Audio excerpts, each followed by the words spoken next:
It's known to almost all of them here that you mesmerized audiences in the 90s with your screen presence in Roja and Bombay and all of that.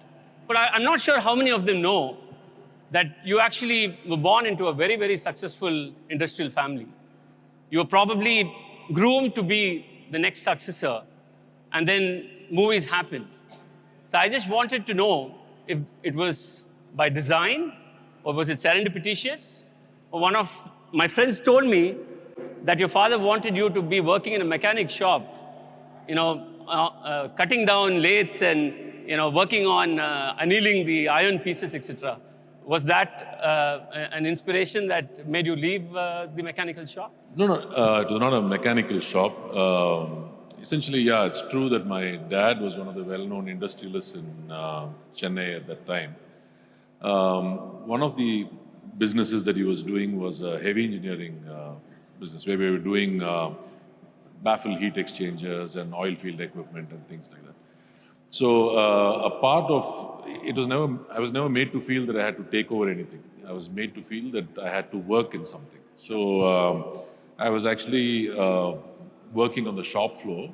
That is where he wanted me to start from. Of course, nothing to do with me making a choice about movies, etc. Because movies happened by chance. I was doing some ads in my college days, and then somebody called me for an audition for a movie for Talabadi. Yeah. So I went and auditioned with Mani Ratnam, and I just got the part, and I decided to go. I never had an inclination to be an actor, or never had any aspirations to be an actor. It just happened. So, of course, it was not a plan then to be in movies for a long time. It was just an explorative kind of a decision. My dad asked me, "Are you sure you want to do this?" I said, "Yeah, I want to do this." But then he said, "You have a promise to. You promised me that you're going to go abroad to do your masters." Okay. So I said, "Yeah, fine." But then Roja also happened. Right. And then I left for my masters. Okay. It was not a plan to be in movies in the long term. And you actually went to the US because you want to pursue a business administration course or something? Yeah, I think, looking back at it now, it was more like, I just wanted to experiment with whatever came my way. Sure. I saw them as opportunities to learn something. Okay. So I just decided to embark on any opportunity that came my way, any journey that was possible. Yeah, and I did hear, Arvind, that you were put in a very traumatic situation fairly soon after you went to the US, where you were forced to kind of come back to India without necessarily having completed your education there. And at some point, you were probably forced to take up the mantle of the successor of your business. Is that how it worked? Can you just...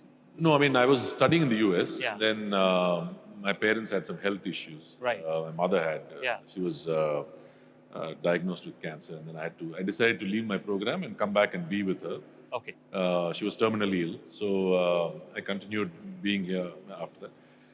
It was not like I was planning to take up the mantle or anything like that. It's ours is a family business. Right. So there are a lot of hierarchies based on also age and experience. Right. And I could not actually sit in the office after these tragedies, losing both my parents in the same year. Okay. I could not sit in the office. It was not something that was, it wasn't distracting enough for me. Right. So when Mani Ratnam offered me a movie called Bombay, I said okay, because I know that he'll not give me time to think, in a sense. I love the idea of a movie being a distraction. No, it doesn't happen to many. Not about a movie being a distraction, but more like, sometimes after these, like something like a tragedy, then you need some, you need to focus on something that might, for a period of a year or something like that, where it kind of distracts you from the personal tragedy or the pain that is there. So that's why Bombay is very special to me, because it helped me overcome that time. So I think after Bombay, you probably did a few movies, and then you actually ended up getting full-time into entrepreneurship, if I'm not mistaken, right? So did you carry any meaningful insights from your movie experience into your entrepreneurship? And did you have to unlearn something as you started wearing your entrepreneurship hat? I think a lot of it's a little bit of a complex question, in a sense that when even in the 90s, when I was doing movies, I wanted to do something else. I didn't want to be a part of the family business. Okay. But I wanted to do something. It was not enough for me to be in the movies. Okay. So I walked into, there's a bookstore called Landmark that used to be there in Chennai, which is a very famous store. I went to pick up books on equity trading and investments. Wow. So I picked up the 5, books that were appealing to me by cover. Okay. And I started reading them, and I started my equity trading and investment in about 94. Okay. I did it for 30 years. Wow. But that was something that I just was a self-learning process, and I did that. Right. I was doing movies, but movies was not giving me the satisfaction that I wanted out of life, in a sense. So I wanted to pursue something else. Right. That's how my entrepreneurial journey started. Okay, super, super. So, to learn, I mean, to another part of your question was, did I... did you have to unlearn certain things going No, there? I don't try to unlearn anything, in a sense that I try to cross-pollinate between anything that I do. Sure. I think it enriches me as a human being. Right. And then it reflects in the choices that I make in any of the fields, whether it's movies, whether it's business or another project or whatever. Makes sense, makes sense. We were having some offline conversations, Arvind, on how the personality and value systems a human carries is largely reflected in many things that human does. Right. It could be work, it could be hobbies, right? It could be a sport, etc. Right? What were those 2, 3 important things that you carried into some of your pursuits? Which has made you successful both as a hero and as an entrepreneur. I think essentially the value system is based on how you are brought up, what value systems you are taught at school or at home. Yeah. Most importantly, home. Right. So to give you an example, let's say my father left his childhood home in a village near Tanjavur. Right. And then went to Kolkata, which was then, a very, this is about pre-independence. Right. So at that point in time, he did, any job that would come his way. Right. And he was a part of the freedom. And so a lot of the things that were, and he was a self-made man. Right. So a lot of things that inspired me was the fact that he could do so many different things. Right. Love for the country. Right. I could understand what they went through during the freedom struggle. Right.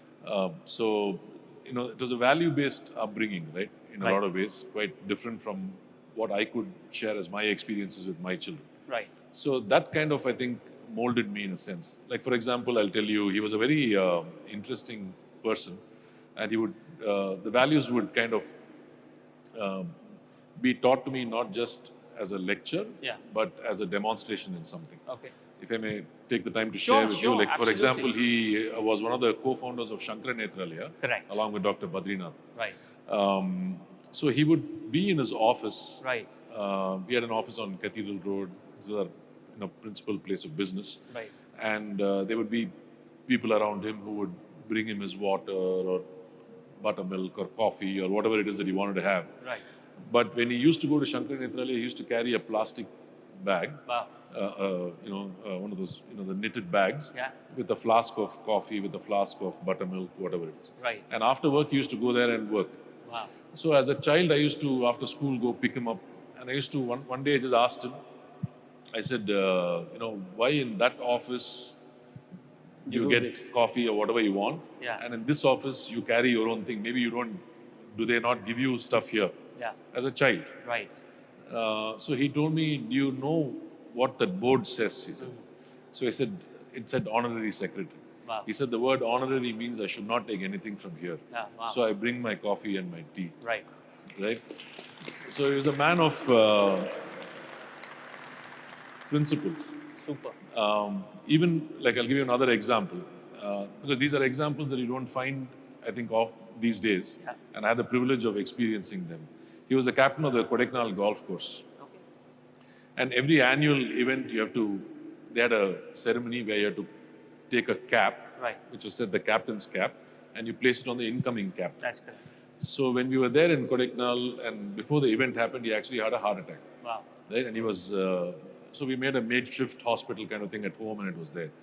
So he was on, sedation and this thing. So he called me and said, when is the captain's event? Right? I mean, that's what he could remember. Correct. So then he made the incoming captain come home, and he put the cap on him. Wow. right? And so it was a responsibility. Correct. It was not important. It was not something that was just for show. Very true. But it was something that was He felt he internal was to him. Even a accountable man for on his who's dying, Right. or who could potentially die, is thinking about his responsibility. Super, super. So these are values that are there. So Right. how will you engage in business and how will you engage with people? Right. I think would largely reflect on such deep-rooted values if you have. Right. So yes, a value system is important in the way you run your business, Right. the way you engage with people who work for you or with your customers. Right. And if you, at points in time when you need to make hard choices, Right. then you will make them based on the value systems that you have. Absolutely. Superb, superb, Arvind. And I want to humor the audience here on an anecdote I had heard about your dad, Right. where you grew up with a suite of great cars, and once your middle school got over, your father asked you to go and get a bus pass and travel by public transport. Right. Right? He really wanted you to experience it. Yes, I didn't understand it then, but Yeah. it was a great experience for me. Right. Because for, I think, the next 3-4 years, I traveled only by public transport. Right. And I couldn't buy a daily ticket. I had to I'd stand in line in the depot and buy a bus pass. Wow. Wow. So all those were experiences that I carry till today. Super. So Super. it's something that was a great Super. learning for me. So I want to quickly jump into the resilience part, right? You obviously had great personal losses very early in your life, and you had to come back from the US. And I do understand that in your 30s or probably 40s, you had some serious health issues and setbacks. Now, I don't know whether that had an impact on the businesses you were running, I'm not sure. But generally, what is your motto to, standing up after fall, right? And you faced a bunch of them. Yeah, I mean, see, everybody's life is not going to be just on a single track, right? Right. I mean, you're going to have your ups and downs. Right. So yeah, I did face some challenges in my 30s, say late 30s and early 40s. So I had a health issue. I had injured my back, so I faced a partial paralysis on the leg. So I was in bed for about a year and a half. Wow. But it was not like something. At no point in time did I feel like desolate or never asked questions to myself as why is this happening to me or things like that. So I think you take every day as it comes with the optimism that it will get better. Right. It's just a matter of time, and you kind of have to adjust the way you work or do things. Like let's say, for example, I was a very hands-on ops person. Right. I used to be in the office like 18, 20 hours a day Right. because we were delivering across different time zones. Correct. And I had to travel also to different countries. So, but then when this happened, I had to change the way that I engage. So it's difficult for a hands-on ops person to suddenly get into a management strategy kind of a thing. Right. Because as an ops person, I was poking my nose into every small detail. Correct. And I was managing that way. I had to just shift my management styles because I had no choice. Right. If I still wanted to be a part of the organization and fulfill my responsibilities, then I have to let go of the ops mindset, not entirely, but should be able to entrust people and find a way in which I can actually translate and communicate what I actually want and how I want the ops to run. Super. So it's just a question of how you adapt, and human beings generally have a tendency to adapt to situations. So I think... and probably these situations also make us more open on delegation and empowerment and giving others the opportunity. Yeah, it's just that you need to have presence of mind. Right. So a couple of things that I can share is like, let's say, for example, like I said, if something happens, the first question should not be, why did this happen? That's a question that can be there. It can be answered later. Right. Why did this happen to me should never be a question that should be encouraged to be answered also. Very true. If something happens, it happens. Why it happened, we'll analyze it later. Correct. All we need to understand is what needs to be done now. Correct. I think that is the focus that we need to have. I'll give you a small example. In one of my organizations where a lot of delivery was on the Indian financial year, in the beginning of March, at around maybe 3 a.m., I had a call, emergency call, saying that there was a short circuit in the server room. Wow. And the entire office is in flames. So the calls kept coming. Friends that I knew were passing by that site. It's all early morning. Right. And they sent me videos on my phone on how it was like the flames were coming out of the window. Right. So I knew nothing that I could do. Disaster situation. Yeah, so my wife said, come, let's go. I said, I don't want to go. I said, what are you going to do? I said, I'm going to sleep. So I went back to sleep. Yeah. Not for anything else. It's just that I checked if the fire engine was there and all. I could not go into the office. Right. I would not be allowed. Nobody can go in. Right. I checked if there was there was no danger to anybody. Everybody were out of the office. Right. So my thought was, before I went to sleep, was, okay, I have deliveries that need to happen, right? I can't let the brand fail. My servers must be charged by now. I don't know what I can recover. So the focus should be on how do I reinstall my data, which is backed up somewhere, and how can I conduct my ops in an environment. These were questions that need to be answered. True. So I said, I'll wake up in the morning and I'll answer these questions. Now I can't do anything about the fire that's going on. So let me get my sleep so that I can address these questions better in the morning. Super. So I'm not saying it's something that is there, but what I'm trying to say is that practically there's nothing you can do about it. Correct. But you need to answer the question. So ask yourself the right questions in a crisis situation. Don't freeze. Don't go panic into what they call as negative panic. Right. Some amount of fear and some amount of anxiety is good because it keeps the adrenaline flowing. Correct. But too much of it, you'll freeze. Right. So if you freeze, nothing productive is going to come out of Very it. true. Very true. So you got to be able to calm yourself down and address the situation. Whatever crisis it may be, it may not be the same thing, maybe something similar or less drastic. Correct. But you got to just train your mind to see what needs to be addressed on priority. Yeah. And ask certain other questions later that you can learn from. Super. You make it sound very simple, Arvind. You're basically saying respond to a situation and don't react. I truly hope all of us develop the habit. It's instinctive to react, Yeah. but I'm saying practically, whatever you're reacting, is Yeah. it actually going to be helpful in a situation? Right. What would you rather focus on? Correct. Right. So And all of that makes sense only if you don't freeze. Because if you freeze... you should not freeze. Correct. So, yeah. Super. So Arvind, I want to quickly move back and see what is the intersection between your two avatars, right? In many ways, I'm thinking a movie these days is almost like a startup. There is clamor for money, the idea has to be pitched, and then you have to get all the right people together. And then gone are the days when 50 days and 100 days were celebrated. It only lasts, if it runs for 96 hours, it's a big deal. I saw a few movies which celebrated 100 hours of running, right? So in this startup world, how do you see intersection of cinema with entrepreneurship, right? See, it's just another business, right? Yes, it is creative. I personally, based on my experience, don't look at things very differently. I learn from every experience that I have. Sure. For example, if you go on a film set, and let's say we're shooting a scene today, the director has a vision. It's translated to his immediate circle of assistant directors. True. And his DOP, which is the photographer, the cinematographer, etc. And he translates it to his team. Right. So this vision keeps cascading down. Correct. To the lightman, to anybody who's involved in the craft. Right. So you have makeup, you have sound, you have whatever. You have costumes, you have lightmen, you have everything. The complete entourage. So they're all different departments. Correct. Not everybody is privy directly to the director's vision. Right. So we get on the set and we are doing a scene. The scene is broken down into different shots. Right. Each of those shots need to be executed with the vision of the director for what needs to get completed as a scene. These people are not extremely qualified in process. Correct. They have not studied management. At all. Right? But they execute more efficiently than what happens in most organizations. Yeah. Now, if I say, do I need to unlearn something? Yeah. And I should not do that. Right. I should try to learn something. Correct. So if I can do that, and if that happens on a film set on a daily basis, how can I, why does it happen?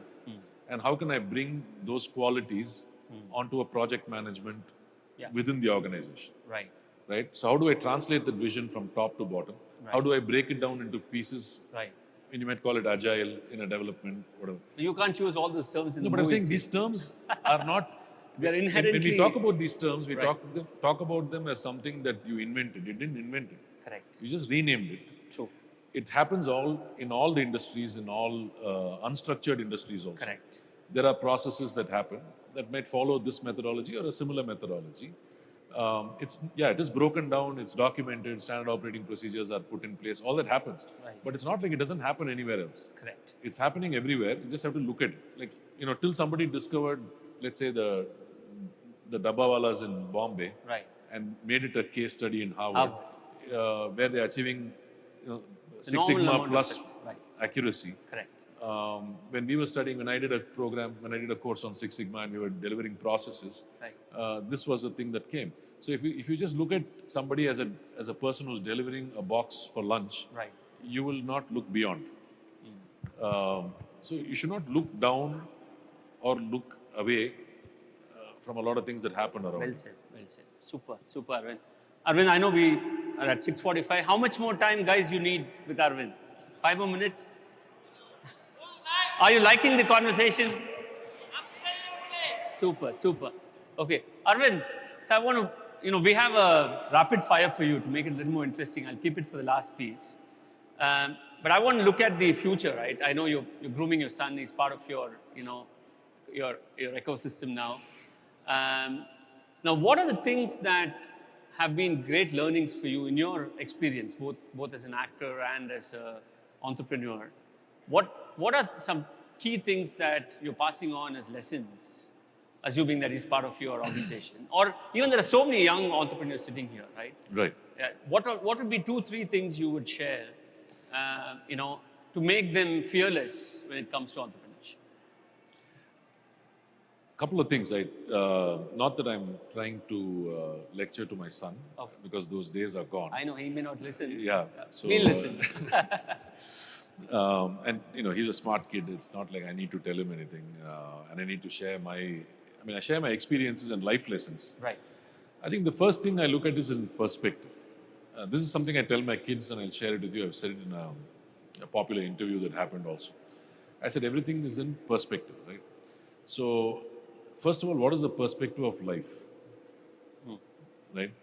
I always have this thing which I call sands of time, which I tell my kids, and some of you might have heard about it. It's like, the number of stars in this universe. If you can't count them. It's like some few billion, trillion stars. Each of those stars have some planetary systems. We don't even know what the extent of the universe is. It cannot be defined. It's supposedly expanding, but nobody can figure out the boundaries of the universe. Right. In this state, Earth, the planet that we live in, is probably can't even be compared to a microorganism or whatever it is in the entirety of the cosmos. Correct. In this, we are talking about our achievements, what I did and what you did and what somebody else achieved, etc. Now, that is the perspective of what you are in the universe. First, understand that. So then that gives you humility. Correct. Right? In terms of the cosmos, it should give you humility. If it doesn't, I don't know what else will. Correct. That perspective, I'm saying. Secondly, we are living amongst fellow human beings. So value systems are very important in terms of how I should not profit at your cost. You should benefit from the business that I do. I should benefit from the business that I do. Absolutely. It's a barter of services. Could be services for money, could be services for services, but it's a barter. Correct. And then together we can move forward. Right. I think if you take a little bit of a holistic approach and not a selfish approach to a lot of the decisions that we make, Right. I think we can do better as organizations. So my thing would be always not to build something that gives you an exit. Right. I'm telling you this, not that any exit is wrong, Yeah. but don't build something to exit. Right. You may have an exit at some point in time. You may have an exit, partial exit, whatever it is. In the natural cycle, it happens. In the natural cycle. Correct. So if you control your greed and whatever else that you have, then a lot of the decisions become different. Super. So you start building organizations which can sustain time, which can sustain a period of time, which can have a value system, Right. which can also help people, not just your employees, but even outside in the ecosystem. So try to build a long-term vision and not just something to exit. I see a lot of youngsters coming in with dreams and aspirations to, what would they do after they exit? That's fine, but enjoy the journey, enjoy the process, enjoy the experience, and try to build something of value. And automatically, somebody will find a value in what you do. So. Thank you. Thank you. Arvind, I know personally, while you do movies for a hobby very often and then you come back to entrepreneurship, I know you're also now very focused on converting your operational experience and productizing them for consumption. Can you enlighten the audience a little bit on what that is?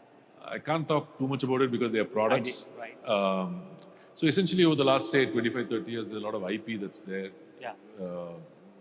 that I've acquired, me and my organization. Right. And so we're trying to create products around those IPs that we have Yeah. For various domains, in various domains. And trying to create products that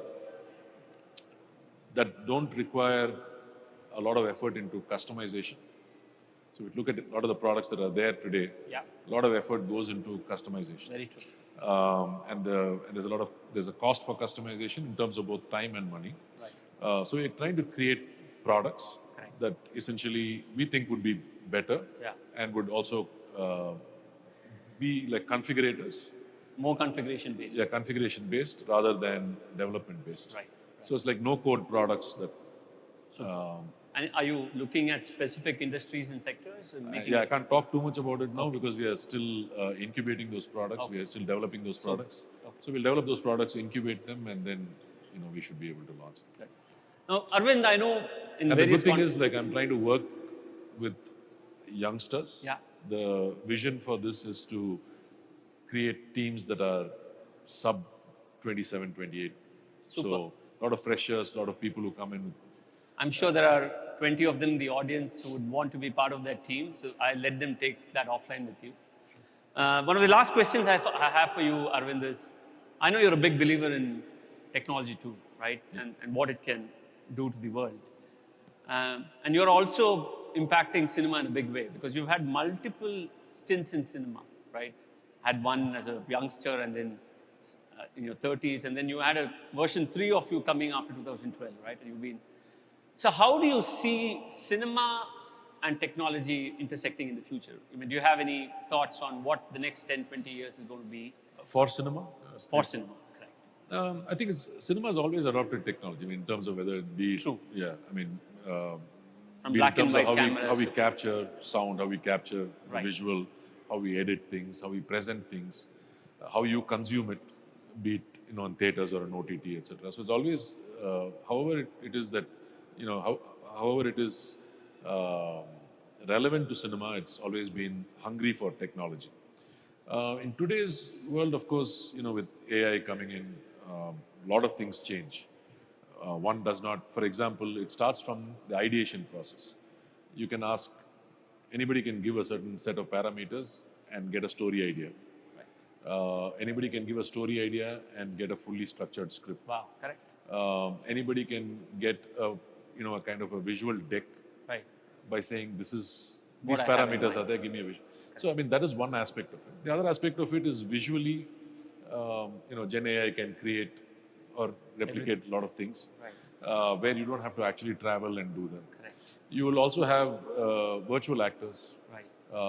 It's also happening partially today. Very true. Where a lot of the action sequences are not actually done by actors. I can't. It's like Name I'm demystifying it, but I'm trying to tell you that some of the big action films that you've seen recently, Yeah. some of them, Right. I can't name I know them which here. one you're alluding to. So the actors don't even come on location. Right. It's somebody else doing the action sequence, and you are assuming that the actor is actually doing it. Yeah. Let me guarantee you guys, this is Arvind Swamy. It is not a hologram or I can touch it, feel it. Yeah, so but it's entertainment, right? You are watching them. Right. So soon you will also have, you'll be able to, let's say I make a movie, you'll be able to choose the actor that you want to see in the movie, Right. and you'll be able to maybe experience that. Right. These are some of the thought processes that are going on. I'll be able to take you to a point in the narrative, and then you can decide the ending that you want. Wow. Or so it's and similarly the same thing, that whatever you do in cinema and the creativity that goes there is also going to affect virtual reality, augmented reality, etc. Right? Very So it's all going to these are things that are possible, Yeah. not necessarily in the immediate future, but it'll slowly creep in, and I think it'll take its course. When you say this, I go back 15 years to sliding doors, Yes, right? Where two different Options are there, yeah. options. And you're saying that can become the audience's choice, absolutely. right? I like tragedies, so let me So go you can this see one ending today, Yeah. and then you can re-see the whole story in a different way tomorrow. Wow. But I want Arvind Swamy in this role. But I want Rajinikanth in this role. Absolutely. Super, super, Arvind. This is so exciting. And I don't want to stop this conversation, but I'm sure the organizers behind me are. I think it's been a long session also for everybody. Yeah, correct. And the next session for them is pub crawl. So I'm sure people are waiting. So before I end the session today, I'm going to quickly do a few rapid fires with you, just so that the audience understands how you think and what your choices are. The first question for you is Christopher Nolan or Tarantino? Okay. Personally, for me, Tarantino. Okay, super. So the reason being that in my years of understanding cinema, Yeah, he had the most impact. super. He changed a lot of things. Even with Pulp Fiction, for example, I saw it 50 times. screenplay writing in a totally different way. I didn't know you could juxtapose timelines and things like that. Super. So Second, movie theater experience or OTT? for me, OTT, not the movie theater experience is bad. It's just that for me, the experience is little different. But I think when you see movies with a theater full of people, Yeah, it's a different energy altogether. yeah, So I think if you can experience that comfortably, yeah. then you don't miss that. So Ratan Tata or Jeff Bezos? Ratan Tata. Any specific reason? I think I've always looked up to the value-based businesses, the way he was running his businesses, that we had an opportunity to interact with the group at some level over the period of years for Nice. something. And I see that culture permeate through the organization, at least the people that I interacted with. A lot of respect for what he did and Super. how he ran his business. A skill you wish you were better at?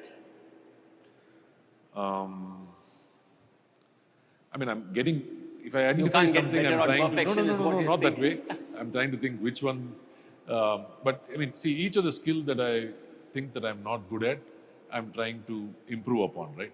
So a skill that is required for me is, let's say, for example, patience. Okay. Or anger management or something like that. I'm not happy with myself if I'm either impatient or if I lose my composure. So I keep working on it. I can never learn how to play a musical instrument. Okay. So if that qualifies to answer your question, then that is something that I really like Super. to do. So I have a guitar that's next to my bed. Okay. I don't know how to play it. But to be honest with you, it's just a reminder that There's one more to learn. it's just something I haven't done and something that I cannot do. So I keep the guitar next to me when I sleep. It's really there. Very in my interesting, Arvind. Yeah. My wife gave me a guitar 20 years ago as an anniversary gift. It is also lying beside my bed. bedroom. I mean, you're very brave. This guitar I bought myself so I can afford it. If my wife had given it, I would have learned guitar. I have a very ahimsa believing wife, so I'm happy. A quality that you admire in others. Could be anything. Yeah. Simplicity, Okay. being straightforward, being truthful, being transparent. These are all qualities that I like and I admire in people. Gut instinct or detailed analysis? All the detailed analysis to arrive at my gut instinct. Well said. Operations or sales? Operations. I know you're a hardcore ops guy. I can sell by being transparent about my operations. I know you told me I you'll cannot sell your op- operations. I you're not cannot selling. operate on sales. Super, super. Client first or employee first? Employee first. Well said, Arvind. Beautiful. And the last I'll question. give you a perspective. It's Yeah. not about client first, employee first in the sense. If I may share an experience. Absolutely. I had a very large customer. Okay. It's not a reflection on the customer, but it was a reflection on the people who are handling the processes with us. Right. They used to keep deviating from the process, which happens. We used to accommodate. But they used to really be abusive to my team. I'm talking about foul language, bad language, Yeah. being Understandable. unreasonable, Right. etc. I always believe that you must engage with everybody with a sense of pride. Absolutely. I'm not going to be subservient because you're a customer. Correct. I will go out of my way to, even at my cost, I will make sure that you're happy. Right. All that is there. Right. But I'm an equal. I'm an equal in my engagement. It's reflected in my contracts as well. But this kind of an abuse kept happening and it kept coming to me, and I had people interrupting and reminding people, but it never got resolved. So we had a year-end meeting for contract renewal, and it was a very, very big critical customer. So in that meeting, I didn't renew the contract. I, as a vendor, brought this up, and I said, unless they make changes to the way they behave, I'm not interested in renewing the contract. And I wrote to the organization, to the board, saying that this is what happened. I value their business. It is very important for us. We will obviously be at a loss. I'll have teams waiting without engagement because it's a very large customer, but I do not wish to engage in this particular way, and I do not want to let go of that. So it's not a question of whether the customer is important or the employee is important. I need to be fair on who was right and who was wrong. Both are important. Super. How would you describe yourself in 3 words? I don't know. And last, would you want to be remembered as Arvind Swamy, the celluloid hero? Or would you want to be remembered as Arvind Swamy, the impactful entrepreneur? I don't want to be remembered. So, honestly, like I told you, it's the Cosmos story, right? Correct. We are too unimportant to be remembered. Even as you're alive, how do you want people to talk about you? I just want people to talk about me if they're happy with the interaction that they had with Arvind Swamy, the person. It doesn't really, I'm not defined by whether I'm rich or poor, whether I'm I'm an entrepreneur or an actor. Whatever job I do, I think I want to do it well. I want to be good at it. And I just want to be remembered in the sense while I'm here. I don't want to be remembered, but I want people to experience some positivity in the way I interact with them.